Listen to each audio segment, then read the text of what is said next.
Today on Ministry Monday, I'm speaking to Luke Rosen. Hi, Luke. How are you? Well, how are you? I'm well, thank you. Thank you for chatting with us on the podcast today. Well, so to those of you who are watching the video version, you'll see that Luke is in his classroom. You are joining us today in your free period. So thank you so much for taking your free period for us. No problem at all. So, what do you do at this high school or this school? This is a public school that is about 20 minutes west of Toledo. We are literally in the middle of cornfields or soybean, depending on what they've decided to plant this year in the rotation. It's a great place to be, great people, and they're doing music right, which is really nice. So That's nice. I've got a sixth grade choir, seventh grade choir, an eighth grade choir, a high school choir. We're teaching music theory and songwriting, and it's a good place. It's great to hear about a high school and a school system that values music and the arts. So today we are going to chat a little bit about music in a liturgical sense. And so the title that you and I came up with, well, actually, I'll admit you came up with it first, but this was what inspired me to chat with you is, what do I do with this accordion? Arranging for the unexpected in liturgical ensembles, which I think is so brilliant. And we're going to talk about it and unpack it. But before we do, would you mind sharing a little bit of your compositional background? Okay, so my origin story is I was in Cincinnati. I grew up in Cincinnati. I was in Cincinnati's children's choir, and we sang a Missa Brevis by Benjamin Britten, and I was hooked. And I decided I'm going to write these. So I was the fourth grader, fifth grader on the playground that had his manuscript paper and was writing, a Missa Brevis, because why not? Why not? Why not? I had no idea what I was doing, none whatsoever. There's one that I remembered. I had something in the key of G minor, so I figured out it had two flats, but I also kept using an F sharp, so I just threw that into the key signature too. And then eventually, learned how you're supposed to do things. But kept growing from there. Started writing things for actual church use, not just kind of concert sacred use. Started doing that in high school, I guess. And I remember there was an NPM convention in Cincinnati. I want to say it was 1996, Okay. 95, 96, one of those. And I was asked to write a piece for the prayer breakfast, a little prayer piece. And I was told all these people, they'll get together, they'll sing whatever you give them. So, give them the parts, give them everything. Right. So I went to a fellow composer's house because he had the software to do it. And, he notated it out for me. And my voice teacher connected me with Betty Reiber, who was in World Library circles in Cincinnati. And, she helped me with things like the text. And that was my first actual liturgical piece, I think. Wow. Oh my goodness. An NPM breakfast. It was great. And obviously I've learned a million things since then. I've been in many parish settings, many different kinds of parishes. Went to Bowling Green, and I'm like one class or so away from a composition degree. So I even did it in college. Never finished it, but I was almost there. I did the music ed degree instead. It got to the point where I said I have to finish something, and have been writing ever since.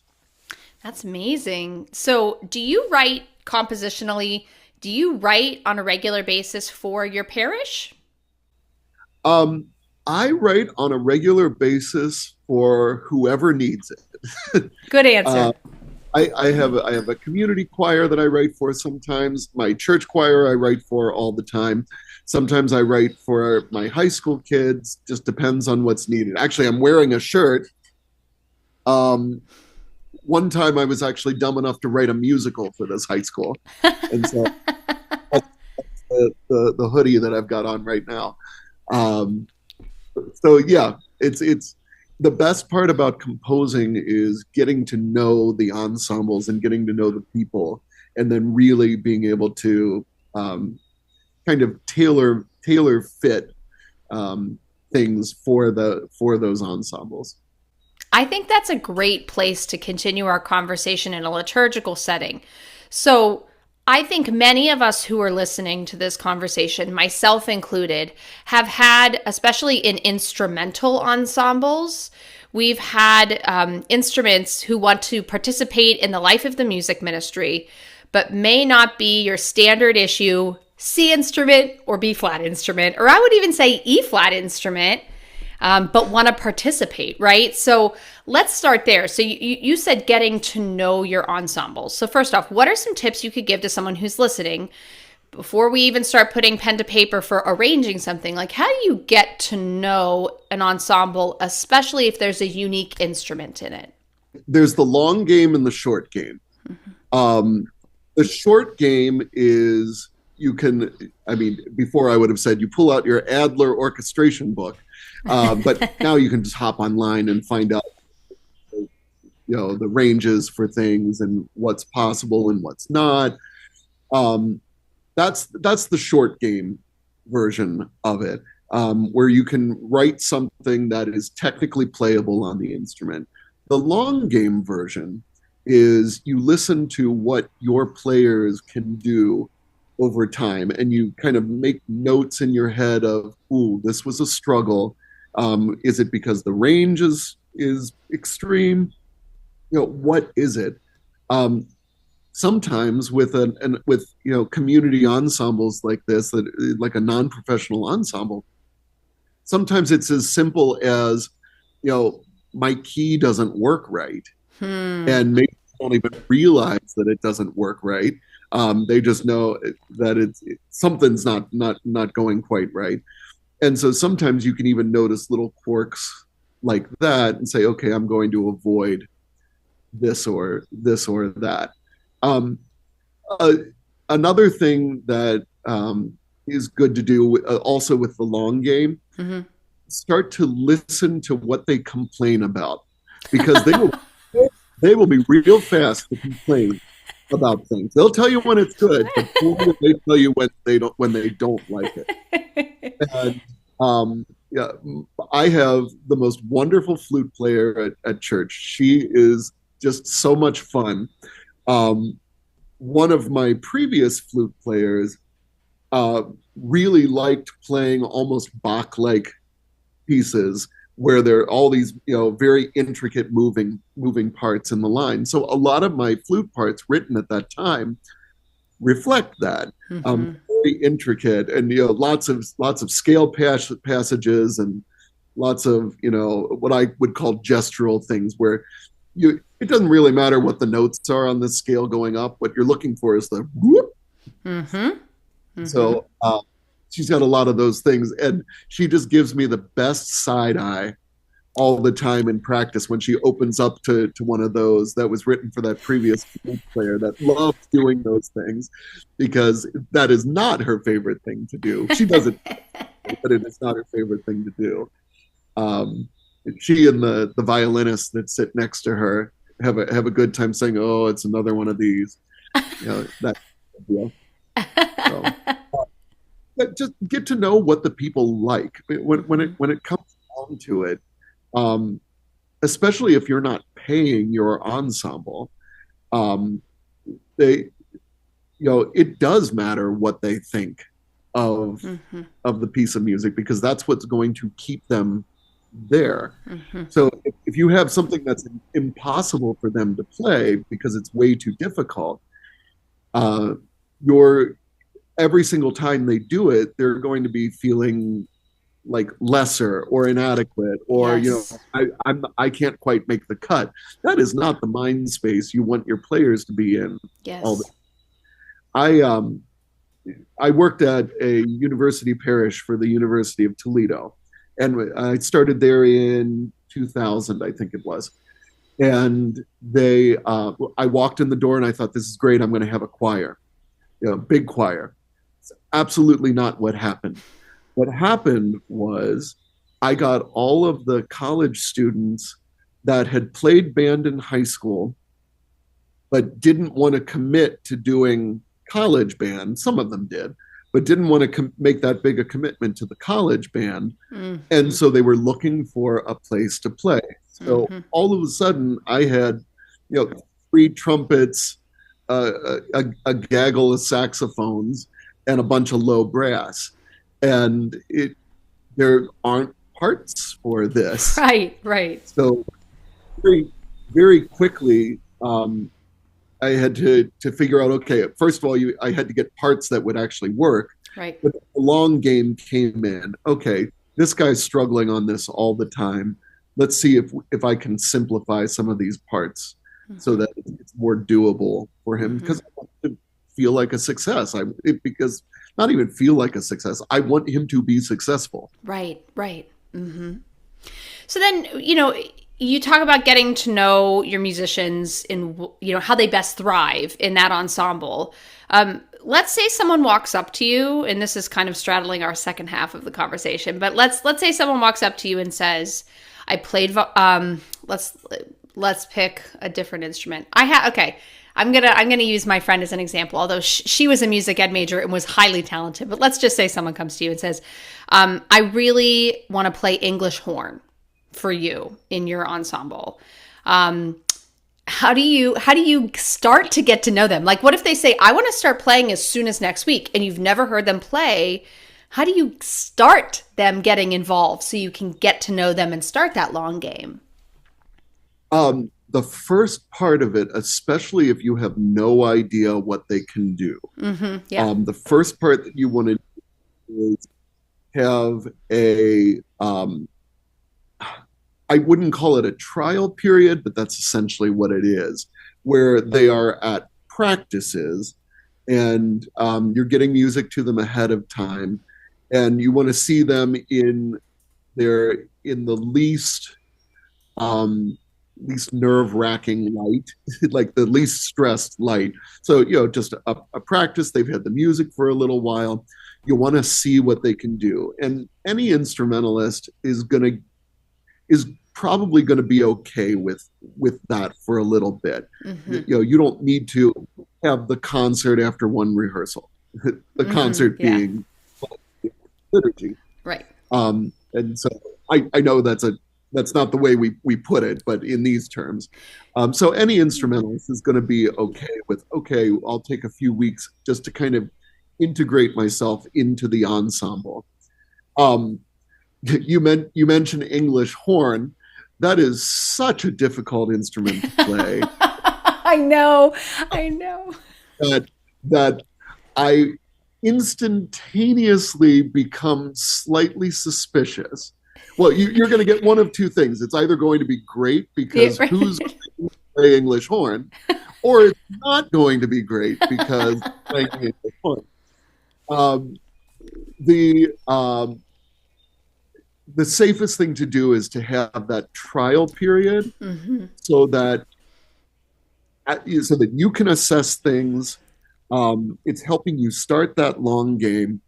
And it's also giving you the opportunity to possibly say, if it truly isn't ever going to work, I'd say, if this is a person that you can give them all day to find it and they can't play a C, it's never going to happen in the middle of Mass at the exact moment that you want it to. And so there's a balance between coming in and using your gifts and benefiting the parish and our worship with your gifts, and it being a distraction. And that we're all on that line where, we if it flops over every now and then, maybe we can keep going. But if it's going to be constant, we're not doing what we came here to do anyway. So step one would be to get something for them to play, Mm-hmm. and have them play in rehearsals and just kind of assess what's going on. And that's also a good way to say, okay, they can play decently, maybe not a part this difficult. Mm-hmm. A lot of people, because it's the easiest thing, will open up a C accompaniment, a C book, Mm-hmm. and say, okay, let me take that and I'll just transpose that for the. Well, maybe this instrument isn't going to work very well Right. doing that. Right. So maybe it needs to be simplified somehow. It's funny that you mentioned that too, though. It escapes me slightly. Someone can email me if you listen to this and correct me. But I believe it's the Celtic Alleluia part in the GIA books, where, of course, in some versions it's G major. In the C books and all the gather, whatnot, it's A. It's something like the C part. So sometimes I'll have a trumpet player come who brings his trumpet in C instead of a B flat trumpet. And I think it's that way where he says this is very violin-y. That where it switches range for him on trumpet in a really weird way. And he said, I'd really rather try and do it this way. And then I kind of just follow his lead sometimes for the same type of thing. Another good example is, I will not say which composer, but there's a particular composer that uses a ton of trills, like so many trills. But clearly it's written for probably woodwind, right? That would be my guess, right? So, but it was it was transposed into the B flat part as the actual B flat trumpet part. And that was a similar thing where my trumpet player said, these trills are kind of fluty flicky. They're not exactly very trumpety. And so in those cases, again, that's really good feedback that I welcome. But again, but to get back to what you're saying though, it gets you started. I've actually noticed the same way. A lot of the things where you have C parts and then B flat parts, and they're the same part. They do look very clarinet-y when they get into the B flat parts, and not quite as. And sometimes you have a really good trumpet player that can do it.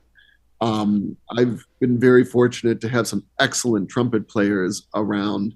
I taught at a Jesuit High School for 15 years. And when we would have our baccalaureate mass at the cathedral, and I'd hire in a brass quintet.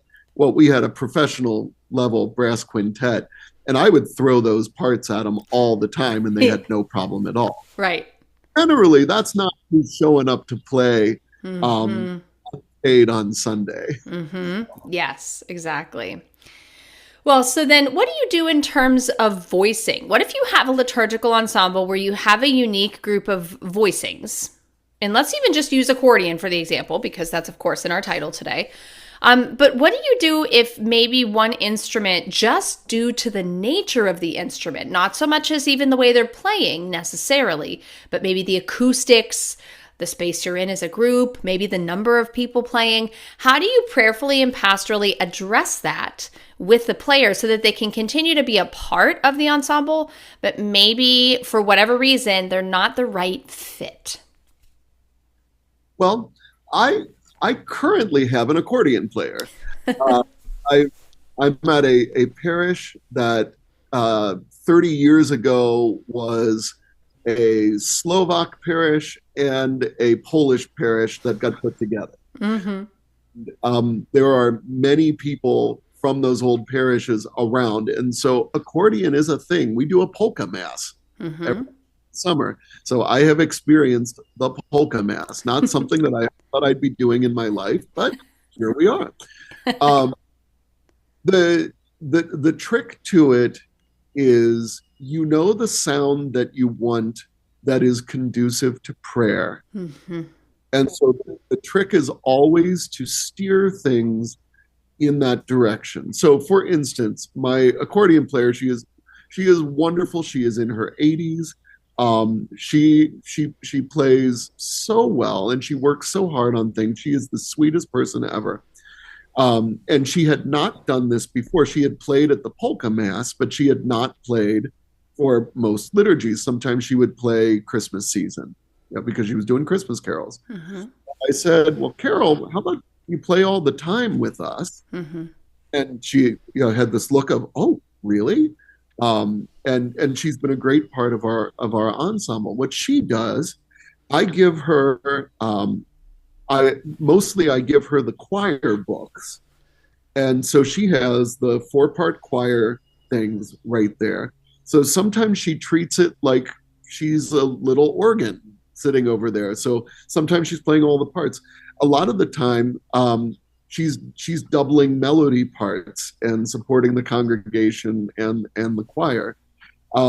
It's a very interesting sound.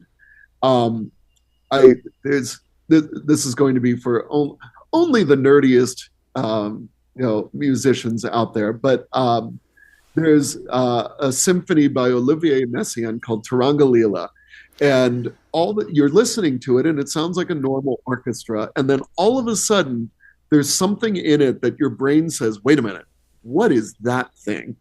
And it just doesn't sound quite right. Well, it's an instrument called the Ondas Martineau. It's an electric instrument, and all of a sudden you hear this thing going on in there. And sometimes I get that same feel from when Carol's playing along with us. Sometimes there'll just be that little part that makes people kind of sit up and take notice, like there's something different in there. It's wonderful when she plays along with, we do Scott Crandall's Down to the River to Pray, and she plays along with that. And I try to keep it mostly a cappella, except for her playing along and maybe a little bit of guitar.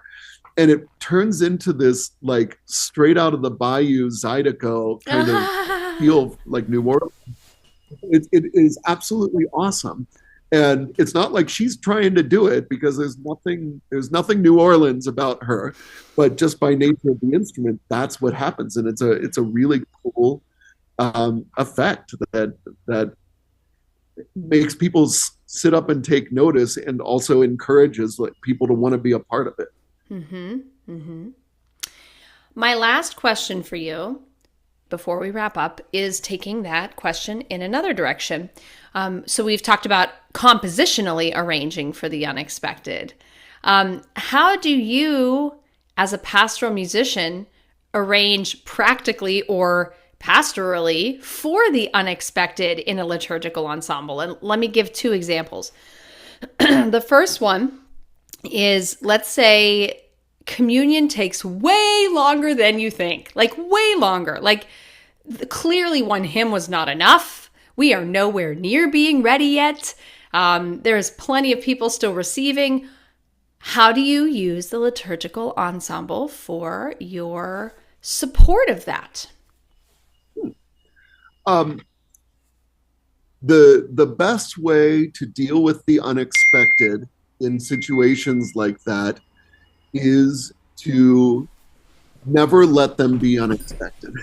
My instrumentalists always know if we are at the point where we've finished out all the verses that we have of something, they always, especially for communion songs, we will always talk about, okay, this is where we're going to go, and you're going to take over. This kind of also ties in with the previous conversation. I had a banjo player one time. Banjo, that's another good example. What she would play in exactly this kind of moment, I would have her take the melodic parts, and it was absolutely gorgeous. I would chord things out. The other players would play, what they had from the books, and she would jump in and play melodic lines when we had instrumental endings to things like this, and it was absolutely beautiful. You can almost treat it like a jazz band would, because that's supposed to be the unexpected. But if you have a high school jazz band, this person's going to take the first solo, this person's going to take the second solo, this person's going to take. So you've got a couple instrumentalists around. figure out who's going to do what. And a lot of these instrument parts have essentially the melody line and then some other parts underneath it. Right. And so maybe you, if you are the keyboardist, maybe you can alternate with that instrumentalist, and just kind of have an agreement with them. Okay, if they're going to do the melodic parts for one verse, then you're going to take the melodic parts for the next one, and go back and forth. It takes a little while to get that kind of a rhythm down with an ensemble, but once you get it down, it's easily applied to all of the music, and you don't really have to talk about it a whole lot. Like, I haven't had a conversation about any of this stuff with my instrumentalists in a long time, because we just kind of do it now. Mm-hmm. Once you lay that groundwork down, it kind of takes care of itself. Mm-hmm. That is one of the most difficult things with the transition from being like a band or a symphonic player to being a church musician. I learned this the hard way years and years ago. Had excellent string players from the Toledo Symphony play for a funeral. But you tell them, okay, this is my introduction, and I'm going to play this 5 times and then go to here, and then can't do it. Mm-hmm. They're used to it being laid out all in a line. So it's a big transition for players to understand what we just kind of do naturally. Mm-hmm. The point you made, though, about to develop that relationship with your group pays back, I think, in dividends, because then you can look at them, and then I think it makes them watch as well, because they are engaged in what's happening in the liturgy even more, because they look over and they're like, oh yeah, we are nowhere near being ready to wrap up here. And so you can look at them and go, and they know what you mean. And I think that deepens trust in a relationship in an ensemble with the director and its pastoral musicians. My choir and instrumentalists, they always make fun of me, because this could either mean we are about to end, or it could mean, we're going to do verse 5 a second time and repeat the last 3 words 20 times. It could mean any of those things. I know. I used to do that too, where I would lift my eyes and like they would somehow have to know I meant the coda clearly with or whatever I would do. Like, but these are the types of things, though, that, like, as silly as we joke about them, though, I do think that creates a bond in the ensembleship. And I do think that is an intangible that musicians who are volunteering in this capacity actually, I think, could depend on. And I think they actually could be something that they build up for trust, and also be a reason as to why they enjoy being a part of that ensemble as well, because then you make beautiful music together. Exactly. Maybe it's my Jesuit training for 15 years, but this whole bringing people in their door, taking them out your door kind of thing. We have to understand that that instrumentalists are often very scared to join us for Catholic things, because of exactly what we just said. It's difficult with things here and there, especially professional musicians. They are terrified of playing for Catholic services, because they have to know exactly when to do every single thing.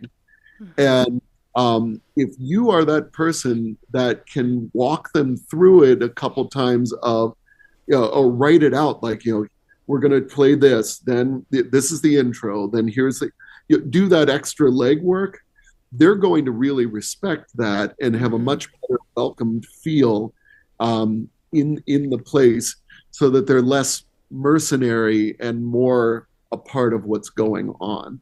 And that carries over to our people that are always with us, that learning the pattern of what we do, sort of the ritual of what we do, so that it's less sitting around and trying to memorize rules, and more it just kind of becomes a part of your worship there. I couldn't have said it better myself. I totally agree. And I think that's also how we build the bonds in music ministry too, is things like this. So I would love to chat with you more, but your free period's almost done. So I think we have to wrap up. But I thank you so much. You're very, very welcome. My pleasure. Thank you. Well, thank you again for your time and all of your wisdom and expertise. I hope you have a great rest of your Lenten season and Holy Week and Easter with all of your musicians, but especially your liturgical ensembles. The accordion. That's right, and the accordion.